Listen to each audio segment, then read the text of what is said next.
Comencemos pues con los reglamentos para el holocausto. Leamos el primer versículo de este capítulo 1 de Levítico.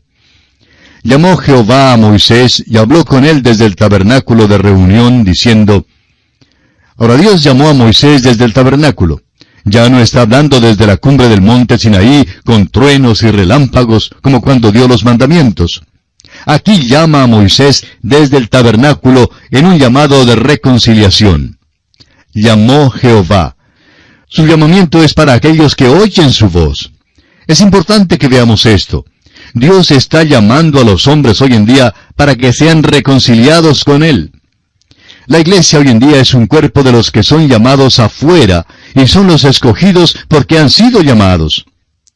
En su primera carta a los Corintios, capítulo 1, versículos 22 al 24, Pablo dice, «Porque los judíos piden señales, y los griegos buscan sabiduría, pero nosotros predicamos a Cristo crucificado, para los judíos ciertamente tropezadero, y para los gentiles locura, mas para los llamados, así judíos como griegos, Cristo poder de Dios y sabiduría de Dios». Llamados no significa aquellos que solamente oyen. Significa los que responden. Quisiéramos hacerle una pregunta, amigo oyente. ¿Ha oído usted a Dios? ¿Y le ha respondido? Continuemos con el versículo 2 de este capítulo 1 de Levítico. Habla a los hijos de Israel y diles, cuando alguno de entre vosotros ofrece ofrenda a Jehová, de ganado vacuno u ovejuno haréis vuestra ofrenda. Cuando alguno de entre vosotros, quiere decir, todo aquel que quiera puede venir. Y ahora el versículo 3 dice, si su ofrenda fuere holocausto vacuno, macho sin defecto lo ofrecerá. De su voluntad lo ofrecerá a la puerta del tabernáculo de reunión delante de Jehová. De su voluntad lo ofrecerá. Permítanos decirle, amigo oyente, que estas palabras representan una libertad de albedrío sin traba alguna. El Señor Jesús dijo, según Juan capítulo 7, versículo 37, «Si alguno tiene sed, venga a mí». Esta es una invitación que incluye a toda la familia humana. Nadie es excluido, excepto aquellos que se excluyen a sí mismos. El Señor Jesús da una sola condición. Si alguno tiene sed. Quizá usted dirá, pues no tengo sed. Bueno, quizá esto no sea para usted. Pero si es que usted tiene sed, le convida entonces a venir a Él y le promete saciar su sed. Él mismo dijo en San Juan capítulo 4 versículo 14, «Mas el que bebiere del agua que yo le daré, no tendrá sed jamás, sino que el agua que yo le daré será en él una fuente de agua que salte para vida eterna». El profeta Isaías también incluyó esto en su invitación en el capítulo 55 de su profecía, versículo 1, cuando dijo, «A todos los sedientos, venid a las aguas». Cualquiera puede venir a Cristo si escoge venir a Él. Debe haber una necesidad y un deseo. Y si usted, amigo oyente, tiene una necesidad y siente un deseo, venga a Cristo ahora mismo. Él le recibirá con los brazos abiertos. Y aquí tenemos que detenernos por esta oportunidad. Continuaremos estudiando este capítulo 1 del libro de Levítico, Dios mediante, en nuestro próximo programa. Será pues, hasta pronto. Que Dios le bendiga es nuestra ferviente oración. Continuamos hoy, amigo oyente, nuestro recorrido por el libro de Levítico. En nuestro programa anterior comenzamos a estudiar el capítulo 1 de este tercer libro del Antiguo Testamento y avanzamos hasta el versículo 3, donde dice, «Si su ofrenda fuere holocausto vacuno, macho sin defecto lo ofrecerá. De su voluntad lo ofrecerá a la puerta del tabernáculo de reunión delante de Jehová». Note usted que dice, de su voluntad lo ofrecerá. Estas palabras representan una libertad de albedrío sin traba alguna. El Señor Jesús dijo, si alguno tiene sed, venga a mí. Esta es una invitación que incluye a toda la familia humana. Nadie es excluido excepto aquellos que se excluyen a sí mismos. El Señor Jesús da una sola condición, si alguno tiene sed. Usted dirá, pues yo no tengo sed. Bueno, quizá esto no sea para usted, pero si usted tiene sed, Él le convida a venir y le promete saciar su sed. Isaías también incluyó esto en su invitación en el capítulo 55 de su profecía, versículo 1, donde dice, «A todos los sedientos, venid a las aguas». Cualquiera puede venir a Cristo si escoge venir a Él. Debe haber una necesidad y un deseo. Y si usted tiene una necesidad y siente un deseo, ahora es el momento de venir a Cristo Jesús. Ahora notemos que solo dos tipos de animales podían ser usados para el holocausto. Los animales silvestres, que eran animales de rapiña, y los animales carnívoros, no eran permitidos en ninguno de los sacrificios. Los animales cuyas vidas dependían de la muerte de otros animales, nunca podían revelar a Cristo, quien vino para dar su vida en rescate por muchos. Una restricción adicional era que el animal tenía que ser un animal limpio y amansado. No podía ser producto de la caza. Solo aquello que era de valor y aprecio para su dueño podía ser ofrecido, porque Dios no escatimó ni a su propio Hijo. Cristo sufrió en la cruz, pero el Padre sufrió en el cielo. La restricción final revela que el animal que se ofrecía era obediente al hombre. ¿Qué cuadro tenemos aquí? Cristo era el siervo obediente. Vino para ministrar y fue obediente hasta la muerte.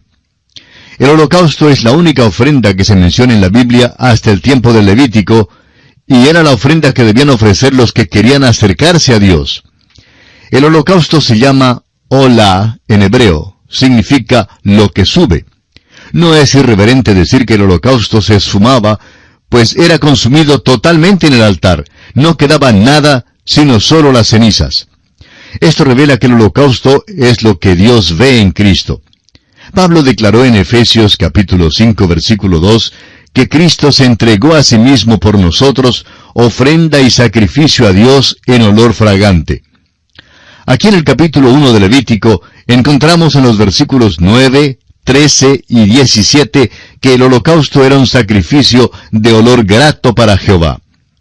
Esto es lo que Dios ve en Cristo. Puede que no sea lo que usted ve en Él, ni lo que yo veo en Él, pero es lo que Dios ve en Cristo. Y esa es la cosa más importante. Dios está diciendo que está satisfecho con lo que Jesús hizo por los pecados suyos y por los míos.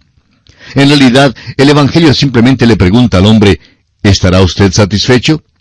Dios está satisfecho de que Jesús lo haya pagado todo por usted y que le puede salvar perpetuamente si pone su confianza en Él. Pero la pregunta es, ¿está usted satisfecho con este sacrificio de Jesucristo? ¿Tan satisfecho que lo acepte personalmente como paga de sus propios pecados?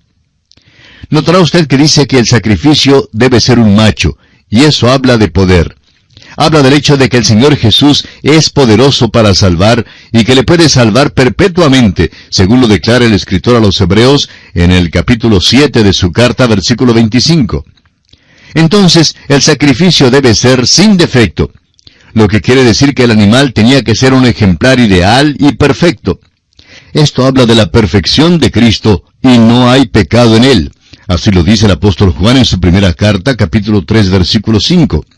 Y el apóstol Pedro, en su primera carta, capítulo 2, versículo 22, declara, el cual no hizo pecado. También el apóstol Pablo, en su segunda carta a los Corintios, capítulo 5, versículo 21, dice, al que no conoció pecado. También el escritor a los Hebreos dice en el capítulo 7, versículo 26, porque tal sumo sacerdote nos convenía, santo, inocente, sin mancha, apartado de los pecadores. Y en el Evangelio según San Mateo, capítulo 3, versículo 17, encontramos las palabras del mismo Padre Celestial, quien hablando desde los cielos dijo, este es mi Hijo amado, en quien tengo complacencia. Volviendo ahora al versículo 3 de este capítulo 1 de Levítico, leemos, de su voluntad lo ofrecerá. Los hombres debían traer su ofrenda voluntariamente. Debido a la muerte expiatoria del pequeño animal, el pecador era recibido por Dios. El animal tenía que ser ofrecido no en vida, sino en muerte. Esto era absolutamente imperativo. Amigo oyente, no es la vida sin defectos de Cristo, ni nuestra aprobación de Él lo que nos salva. Es su muerte, solo su muerte, la que puede salvar al pecador. Vimos en nuestro estudio en el Evangelio de Marcos que cuando Cristo murió, el velo del templo se rasgó en dos, dándonos acceso a Dios. Es su muerte la que salva al pecador. Fue su muerte la que abrió el camino hacia Dios.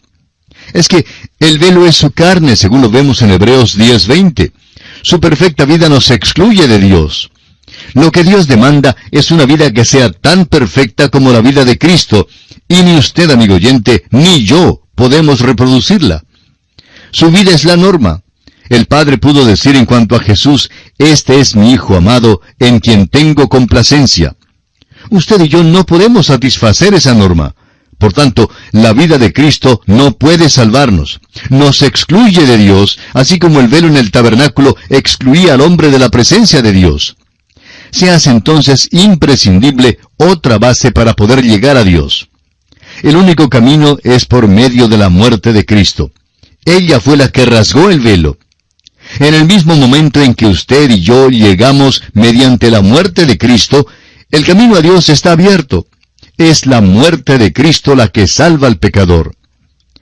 Recuerde que la ofrenda debía ser traída voluntariamente. No era obligatoria. No es tampoco obligatorio que usted venga a Cristo. Pero si usted quiere ser salvo, entonces tendrá que venir a Cristo. Dios no tiene otro camino. En Juan 14:6, el Señor Jesús dijo, «Nadie viene al Padre sino por mí». Usted puede pensar que esto es dogmático y estrecho, y le diré que es exactamente así. Pero lo interesante es que este camino le traerá a Dios. Ahora, no es un hecho que usted tiene que venir. Allí es donde entra en juego su libre albedrío. No es obligatorio que usted venga, pero si quiere venir a Dios, entonces tendrá que venir por este único camino, porque Dios ha escogido este camino. El hecho es que Él no puede aceptar la justicia suya. No quiere ni una fracción de su propia justicia. El apóstol Pablo, escribiendo a Tito, dice en el capítulo 3, versículo 5, «Nos salvó, no por obras de justicia que nosotros hubiéramos hecho, sino por su misericordia». Volviendo ahora al versículo 3 de este capítulo 1 de Levítico, leemos que dice, «a la puerta del tabernáculo». Este es otro imperativo. No podían ofrecer su sacrificio expiatorio en ningún otro lugar. Esto era para guardar a Israel de la idolatría. Estaban tan predispuestos a caer en la idolatría y cayeron tantas veces que por fin esta llegó a ser la causa de la cautividad babilónica. Y esto a propósito tiene un mensaje para nosotros. Y es evitar el presumir que podemos llegar a Dios por nuestro camino, según nuestros términos. No nos toca a nosotros fijar las condiciones para venir a Dios. Es Dios, amigo oyente, quien fija las condiciones.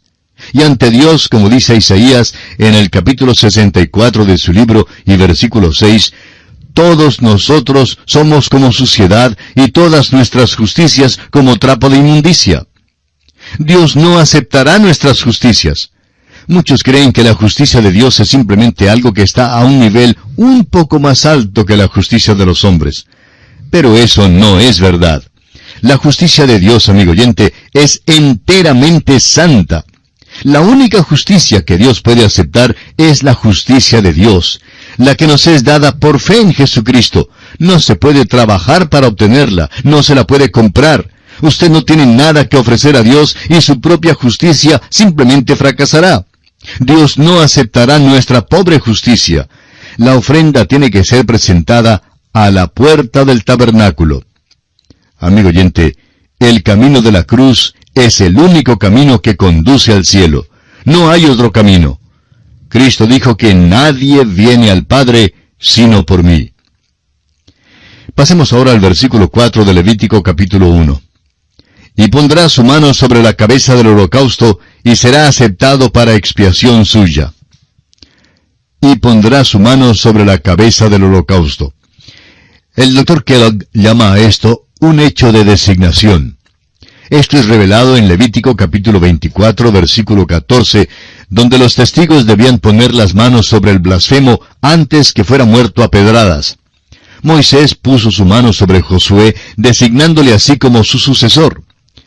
El Dr. Kellogg escribió un libro muy bueno sobre Levítico. Ahora está agotado, pero es un libro tan maravilloso que quisiéramos citar un pasaje que habla en cuanto al poner la mano sobre la cabeza del animal, y dice así: simbolizaba una transferencia, según la provisión misericordiosa de Dios, de una obligación de sufrir por el pecado del que ofrece a la víctima inocente. En lo sucesivo, la víctima ocupaba el lugar del que ofrecía, y así era tratada. Hasta aquí la cita del Dr. Kellogg.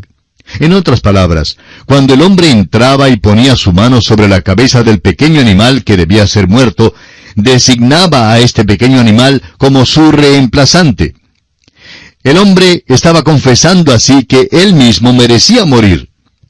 Amigo oyente, cuando usted acepta a Cristo como su Salvador personal, usted está diciendo que usted es pecador y que no puede salvarse a sí mismo.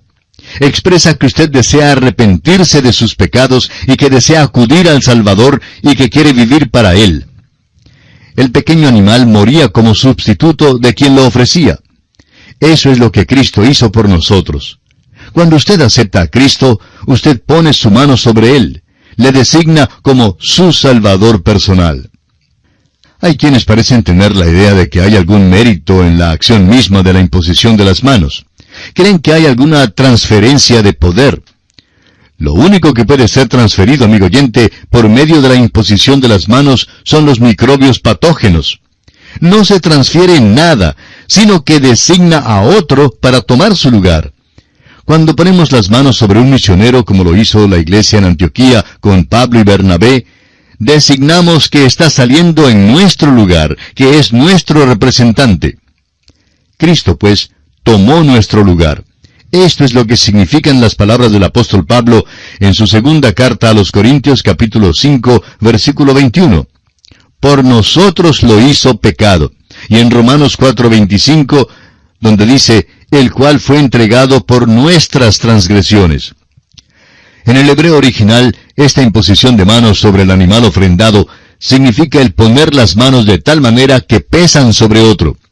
Sobre mí pesa tu furor, es como traduce el Salmo 88:7, la Biblia de Jerusalén.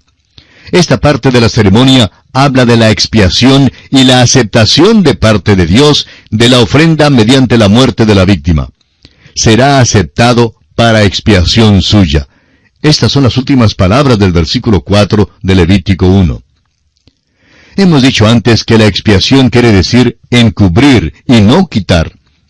El escritor a los Hebreos nos dice en el capítulo 10, versículo 4, porque la sangre de los toros y de los machos cabríos no puede quitar los pecados. El Cordero de Dios tiene que quitar el pecado. Esta ofrenda se hacía públicamente. El ofrendante iba al tabernáculo y caminaba al lado del altar y allí daba muerte al pequeño animal.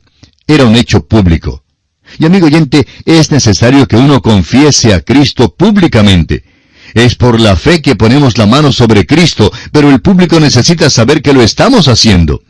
Creemos que esto es principalmente el significado del bautismo del creyente en Cristo. El bautismo significa ser identificado con. Esta es una confesión pública de que uno se ha identificado con Cristo en su muerte y en su resurrección. A partir del versículo 5 de este capítulo 1 de Levítico, comenzamos a considerar el ritual del holocausto. Leamos el versículo 5. Entonces degollará el becerro en la presencia de Jehová, y los sacerdotes, hijos de Aarón, ofrecerán la sangre, y la rociarán alrededor sobre el altar, el cual está a la puerta del tabernáculo de reunión. Llegamos ahora al ritual del holocausto. El pecador debía traer la víctima para la ofrenda a la entrada del tabernáculo donde se encontraría con un sacerdote. El pecador mismo mataba a la víctima. Hay una sola excepción que notaremos en los versículos 14 y 15. El apóstol Pablo nos dice en Romanos 6:23, la paga del pecado es muerte. Aquí el inocente muere por el culpable. De la misma manera, también Cristo padeció una sola vez por los pecados, el justo por los injustos, según lo expresa el apóstol Pedro en su primera carta, capítulo 3, versículo 18. Nuestros pecados, amigo oyente, mataron a Jesucristo. El pecado mío y el pecado suyo causaron la muerte de Cristo. Nos cansamos a veces de escuchar los argumentos en cuanto a quién causó la muerte de Cristo. Acusan a los príncipes religiosos, a la nación de Israel, a la nación romana, en fin. Pero amigo oyente, pueden arguir todo lo que quieran. El hecho es que si yo no fuera pecador, y si usted no fuera pecador, ninguno le habría matado. Fue nuestro pecado que le mató. Notemos ahora que cada sacrificio tenía que ser muerto. O bien el pecador o el sacerdote que representaba a la nación mataba a la víctima. No había perdón aparte de la sangre derramada de la víctima. Y así hoy en día es sólo la sangre de Cristo la que nos puede limpiar de todo pecado. Después de matar la víctima, el sacerdote era quien se encargaba de lo demás. Rociaba la sangre sobre el altar. La sangre simbolizaba la vida y el rocío la presentaba a Dios. Leamos ahora los versículos 6 al 9 de este capítulo 1 de Levítico. Y desollará el holocausto y lo dividirá en sus piezas. Y los hijos del sacerdote Aarón pondrán fuego sobre el altar y compondrán la leña sobre el fuego. Luego los sacerdotes hijos de Aarón acomodarán las piezas, la cabeza y la grosura de los intestinos sobre la leña que está sobre el fuego que habrá encima del altar. Y lavará con agua los intestinos y las piernas, y el sacerdote hará arder todo sobre el altar. Holocausto es ofrenda encendida de olor grato para Jehová. Todo tenía que hacerse decentemente y con orden. Dios no es un Dios de confusión, amigo oyente. La ofrenda debía ser despedazada en porciones para que pudiera ser descubierta y también para que pudiera ser consumida con más facilidad por el fuego. La vida interior del Señor Jesucristo ha sido abierta para nuestra inspección ya por más de 2000 años. Y en verdad, Jesucristo ha sido examinado más que cualquier otra persona. Hay más desacuerdo en cuanto a Jesucristo que en cuanto a cualquier otro personaje histórico. Esto fue cierto en el tiempo cuando Él vivía sobre la tierra, y todavía es verdad hoy en día. Jesús todavía hace la pregunta, ¿quién dicen los hombres que es el Hijo del Hombre?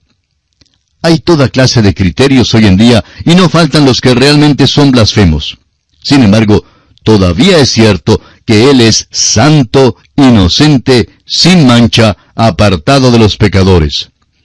Leamos ahora los versículos 10 al 13 de Levítico capítulo 1. Si su ofrenda para holocausto fuera del rebaño, de las ovejas o de las cabras, macho sin defecto lo ofrecerá. Y lo degollará al lado norte del altar delante de Jehová. Y los sacerdotes, hijos de Aarón, rociarán su sangre sobre el altar alrededor. Lo dividirá en sus piezas, con su cabeza y la grosura de los intestinos. Y el sacerdote las acomodará sobre la leña que está sobre el fuego que habrá encima del altar. Y lavará las entrañas y las piernas con agua, y el sacerdote lo ofrecerá todo, y lo hará arder sobre el altar. Holocausto es, ofrenda encendida de olor grato para Jehová. Note usted una vez más que la ofrenda es despedazada en porciones y totalmente descubierta. Jesucristo, quien ha sido puesto bajo examen por todos estos años, todavía hoy es del todo deseable. Notemos también que el fuego tenía que ser usado en el altar. El fuego no representa necesariamente el infierno, ni la venganza, ni la ira. No estamos de acuerdo con los que exageran tanto este significado del fuego. El fuego no simbolizó estas cosas en la zarza ardiente que le apareció a Moisés. El fuego muchas veces simboliza la fuerza purificadora y el poder irresistible de Dios. Malaquías 3:3 nos dice, y se sentará para afinar y limpiar la plata, porque limpiará a los hijos de Leví, los afinará como a oro y como a plata. El fuego es aquella fuerza irresistible de Dios que a veces destruye y a veces limpia y a veces consume. La índole del objeto determina el proceso que tomará. Aquí en el holocausto, el fuego habla de la entrega total de Cristo a Dios. Es la consagración absoluta. En nuestra experiencia, esto también es esencial si es que vamos a adorar a Dios en espíritu y en verdad. Deuteronomio 4:24 dice, porque Jehová tu Dios es fuego consumidor, Dios celoso. Amigo oyente, usted no puede simplemente divertirse y salir bien con Dios. Y es por eso mismo que hay tanto que es falso en nuestras iglesias hoy. Es por eso que hay tanto que es falso en lo que se hace pasar por servicio cristiano en nuestros días. Amigo oyente, queremos decírselo bondadosamente, pero usted no está sirviendo a Dios a menos que usted esté permitiéndole limpiar y purificar su vida. Nos hemos olvidado de este asunto de la santidad en nuestros días. Hace falta en las iglesias y en nuestras propias vidas. Continuemos ahora leyendo los versículos 14 al 16 de Levítico capítulo 1. Si la ofrenda para Jehová fuera holocausto de aves, presentará su ofrenda de tórtolas o de palominos. Y el sacerdote la ofrecerá sobre el altar, y le quitará la cabeza, y hará que arda en el altar. Y su sangre será exprimida sobre la pared del altar. Y le quitará el buche y las plumas, lo cual echará junto al altar, hacia el oriente, en el lugar de las cenizas. La pobreza no constituía ninguna excusa para no traer a Dios una ofrenda. Se podía sustituir al becerro o cordero por un ave. Cualquiera podría salir a buscar un ave para ofrecerla. ¿Notó usted que cuando nuestro Señor Jesucristo nació, sus padres ofrecieron tórtolas? Sus padres eran pobres y Jesús nació en la pobreza. Veamos ahora en el versículo 17 cuál es el motivo del holocausto. Y la henderá por sus alas, pero no la dividirá en dos. Y el sacerdote la hará arder sobre el altar, sobre la leña que estará en el fuego. Holocausto es ofrenda encendida de olor grato para Jehová. Note usted que esta es la tercera vez que se menciona que era una ofrenda de olor grato para Jehová. Es claro que este era el motivo del sacrificio. Es lo que Dios ve en Jesucristo. Y aquí, amigo oyente, tenemos que detenernos por esta oportunidad. En nuestro próximo programa, Dios mediante, estudiaremos la ley del holocausto, aunque en realidad esta ley no aparece aquí en el capítulo 1 de Levítico. La ley del holocausto se encuentra en el capítulo 6, en los versículos 8 hasta el 13, y le recomendamos estudiarla y prepararse para nuestro próximo programa. Será pues, hasta nuestro próximo programa, amigo oyente, es nuestra oración que el Señor le bendiga en gran manera.